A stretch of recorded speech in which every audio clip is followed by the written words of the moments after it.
Welcome back to the channel. In today's video, I'm going to show you guys how to turn off duets on TikTok videos. So if you guys do not want people to do duets off of your TikTok videos, I'm going to show you guys how to disable that so you don't have to worry about that whatsoever.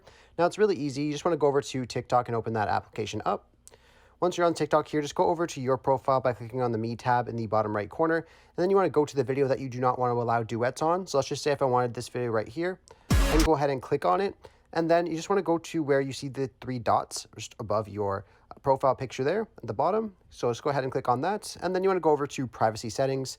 And then here right now you see I currently have my allow duet turned off. So it's disabled so no one can duet my videos. So if you had yours green just like this, just simply click it to turn it off. And then you won't have to worry about anyone doing duets off of your videos.